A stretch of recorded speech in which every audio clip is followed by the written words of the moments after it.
Hello and welcome to another modeling video. This is Alan from the Man YouTube with another model building video, reviewing and finishing the Bandai series of 30-Minute Sisters Luluce, an original competitive product to Kotobukiya's Arms Frame Girl and Arm Frames line. It is approximately somewhere around the 1/12 scale and is fairly compatible with the large array of products from motorcycles all the way to small dioramas and furniture settings. Going into the doll world, there's just a whole plethora of props and accessories, costumes, which makes it very highly customizable. It is more fronted as a assembly toy that customizes rather than a traditional plastic scale model kit that's all pre-colored with screen printed eyes. Bandai also release a whole host of frame arms kits and accessory packs of different color, hair and weapons to make it customizable for people who do not model, scratch build or source parts.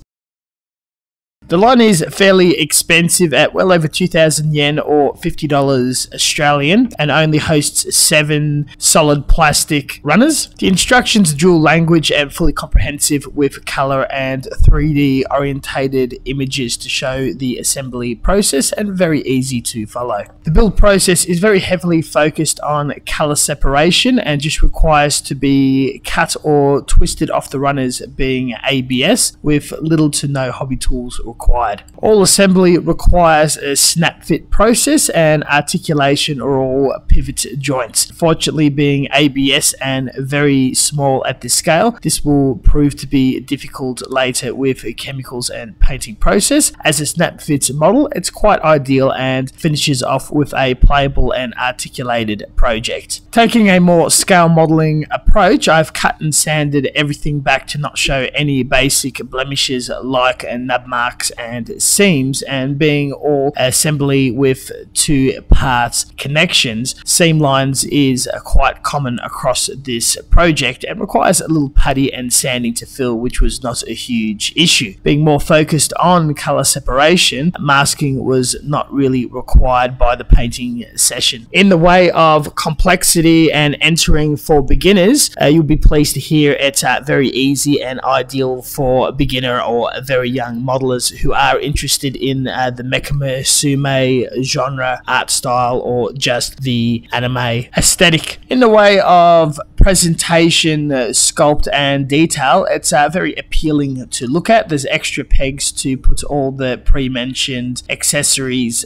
throughout. I really enjoy the shade and coloring of the flesh and the monotone greys among the armor and clothing. There's also pegs that plug up the holes that you can stick things in that still look like armor plates, and arm and leg bands that are sealed or with a peg for adding extra armor and accessories. The sculpt is petite, very articulated and fairly cute compared to much earlier mecha musume attempts done by Bandai historically. They've definitely hit that out of the park. In the snapping phase, it was fairly easy. I had no problems and enjoyed it. Was a bit disappointed due to the lack of accessories and weapons, but the idea is you buy all the extra packs and combine it to make much larger models and create a whole aftermarket sphere of customizing and taking the model to the direction you want according to what you purchase from the hobby shop. I was able to dig through my bits box and was very lucky to find some discarded 1/12 scale submachine gun weapons where the handles were shaved down and utilized on this build, which will be explained later. I had a lot of difficulty making it freestand and had to assemble a aftermarket Figma base which holds 1/12 figures, which this figure could easily mount on. With the great sculpt and color separation, I was very much looking forward to pulling this apart, adding to alligator clips and painting it up. I did the usual process of priming everything with automotive grey and building up colour and paint on various different breakdown of parts in colour. Decided to have a lot of fun in playing with pearl and metallic to make it look like she's in a both rigid and flexible nano armour in a science fiction setting. As I'm looking at the reflective nature of the metallic, I'm starting to see potential of detail for washes and hand painted detail, which really popped and gave me the same joy as I would building and painting other Bandai properties or Gundam kits. Where things started to fall apart for me and had a lot of trouble is with Bandai blending polymers and resins to make a mix of products that's fairly flexible or very rigid. So they're able to connect plastic on plastic and have articulated joints, avoiding the use of polycaps, which is more preferable for people who are painting, especially with solvents. Focusing on the arm and knee joints, which I regret painting, the ankle and neck in flesh or any of the other flesh parts, I've wished I've not painted those, as it unfortunately softened the plastic and would become quite brittle. Being aware of this from previous Bandai products, after painting I allowed the model to sit and harden over a period of time, but after assembling 2 weeks from the final layer of paint, all of these joints snapped from the heavier buildup of paint. This happened from my experience and may not necessarily do so from thinner layer of paints or the application of alcohol, acrylics, or even polyurethane. I did have bad luck with lacquers, unfortunately. This made the model look like a brick. I would either A, not have painted those joints and made it fully articulated, or B, glued it in a fixed position that would be suitable on a base diorama or stand. Ignoring the failure I had this kit and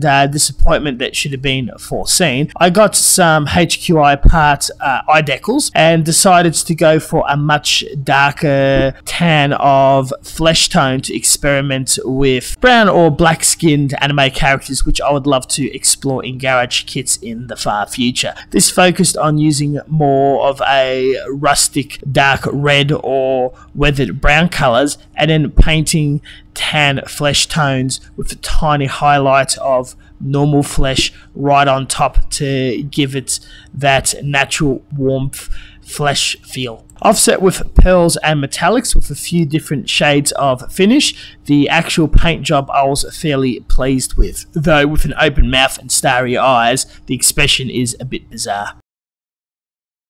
To be completely honest, I'm fairly disappointed with the experience. I think my effort, very experimental yet a failure in nature, turned out quite good, and I've learned quite a bit and will be approaching these kits completely different if I choose to attempt another 30-minute sister later. As a snap articulated collectible 1/12 figure for you Figma and Mecha Musume fans, it's absolutely fine and it's quite a bit of fun. For the scale modelers and painters, I would heed my advice and focus on the joints and take a different approach and a lot of care not to cause chemical fragility and damage. Anything else, I just wish this was in a far more dynamic and interesting pose and not just standing still on this base. 100% I want to be more playful with darker and various type of ethnic skin tones, but this project made me realize I wish I was working on a garage kit or a complete custom Mecha Musume model in the end as I used to. All that done, thank you very much for watching, and as always, until next time, stay tuned for further content. Look at the description section for references, and we'll see you guys next time.